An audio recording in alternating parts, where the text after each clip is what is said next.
it's time to manifest with the new moon again, and this time it's in Taurus. And this is Donna Morgan, and I'm going to share with you all that I've learned and intuited and been inspired to talk about today regarding the opportunities of this moon. And it is going to happen today, Tuesday, May 11th, at around noon Pacific time. So the first thing that's important to know is that Taurus loves being aligned with the moon, being the moon. And that's because Taurus is exalted as the new moon or the full moon.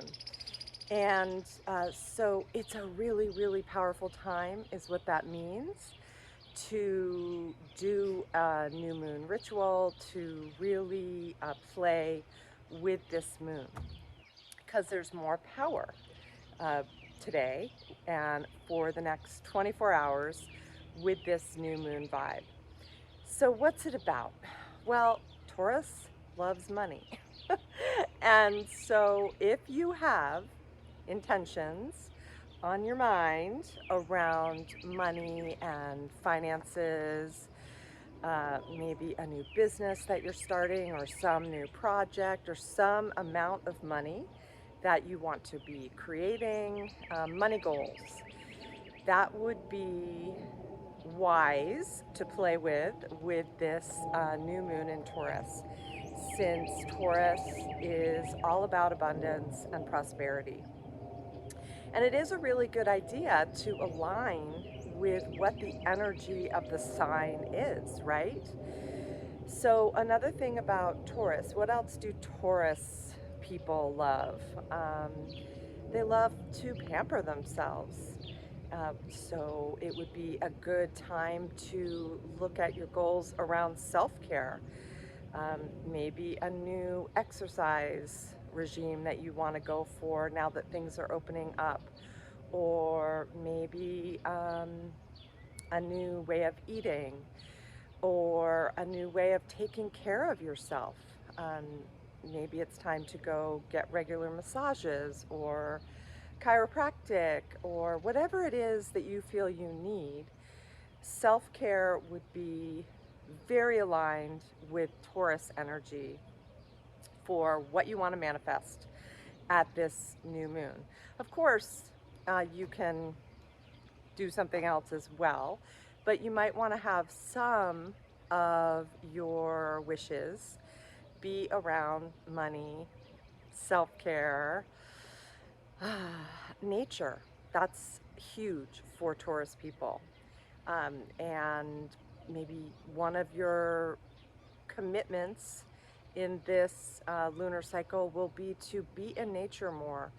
Whether you live in a place like I do, where there's an abundance of nature here in Arizona, so it's really easy to get out in nature, even just in my backyard, or you live in a city, there's still places you can go and be aligned in nature. Like all cities that I know of have parks or ways of getting out of the city somewhere else, 45 to an hour away, to get out in nature. So maybe a commitment to nature.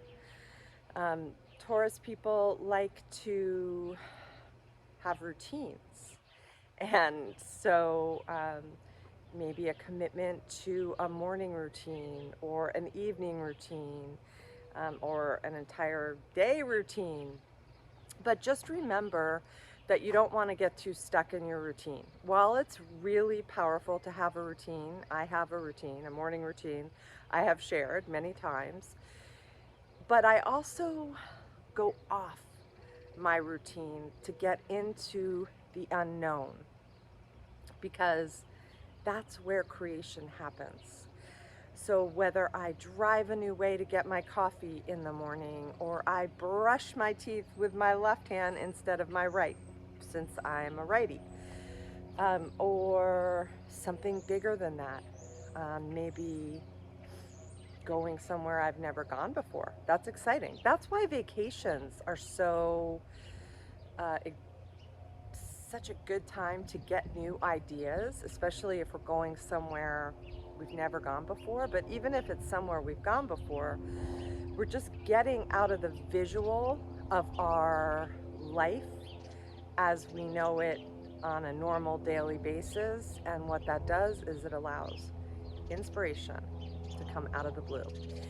And this new moon is all about that, because in a couple of days, on Thursday, May 13th, Jupiter is going to go into Pisces. And so that means a lot of big energy around inspiration, intuition, even psychic abilities. So that's only a couple of days after this new moon, and the new moon lasts for a couple of days. So it is really, really, really a good time to retreat yourself, to receive inspiration from the divine, from nature, from God, whatever you want to call it, and just dig deep about what it is that you need to change in your life, or what would be the wishes to write down this time. You don't have to do it at the exact moment of the new moon. You can definitely wait. It's the first 48 hours that are the strongest. So if you wanted to wait until May 13th to do your new moon intention setting ceremony, then go for it. Take the time between today and Thursday to really feel out what it is that you want to write down this time. So the new moon is about manifesting, because it's the dark moon. You can't see it.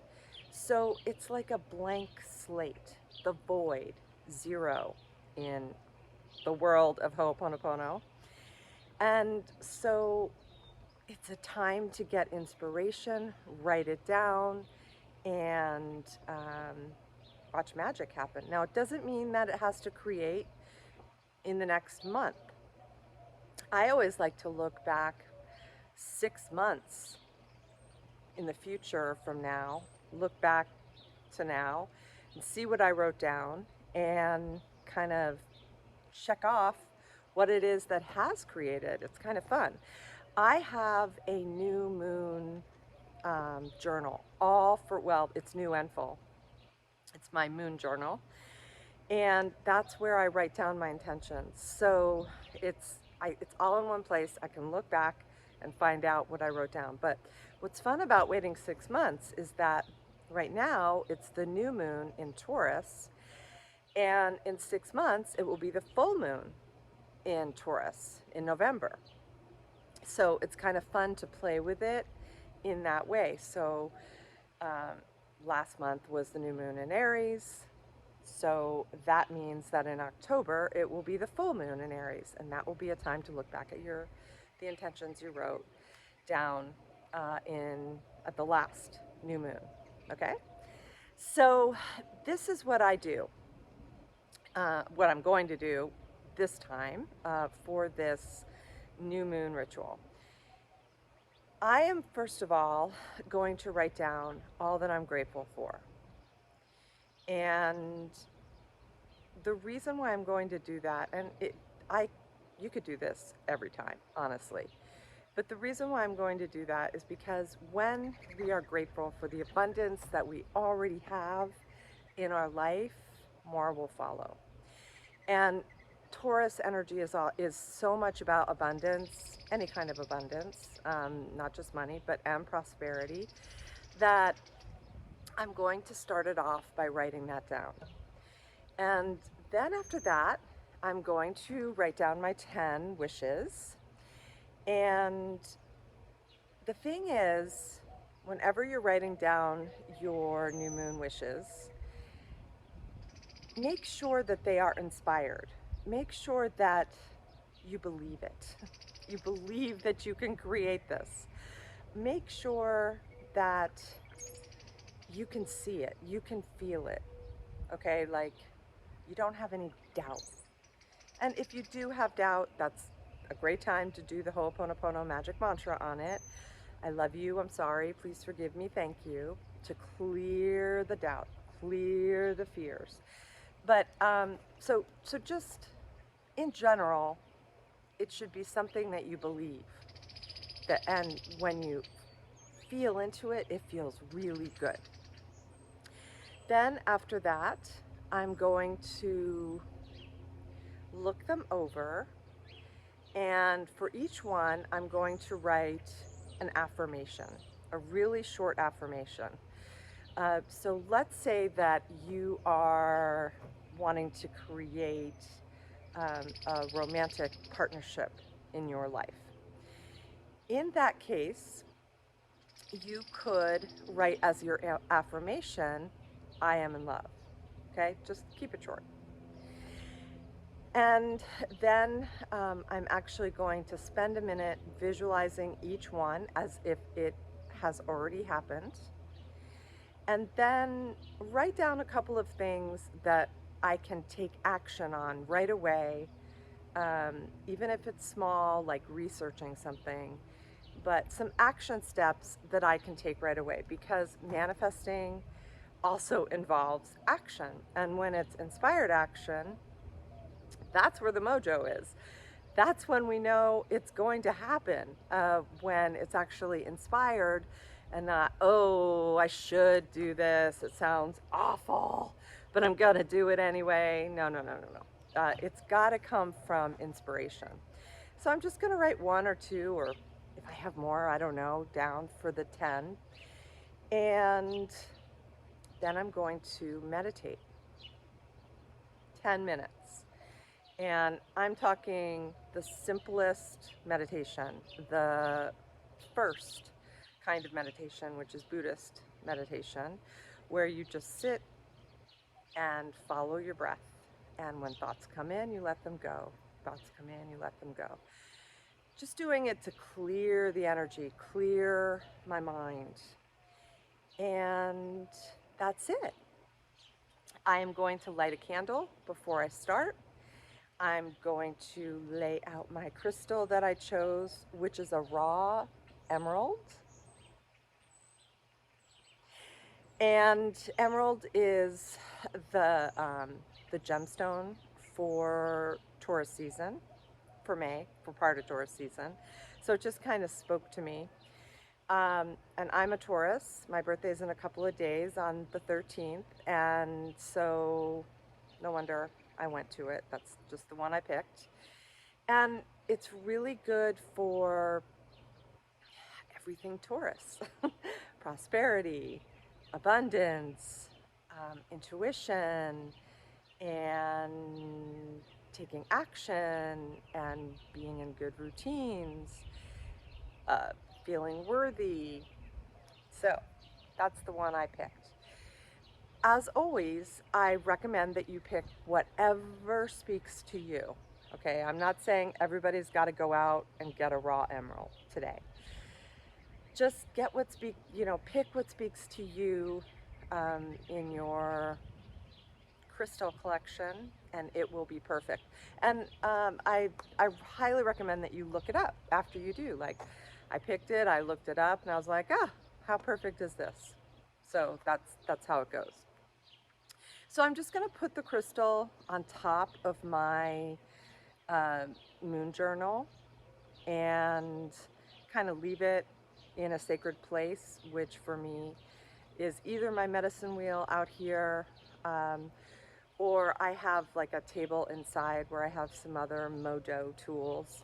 So I'll decide. I'm not sure yet. I'm just going to go with it intuitively, and you should too.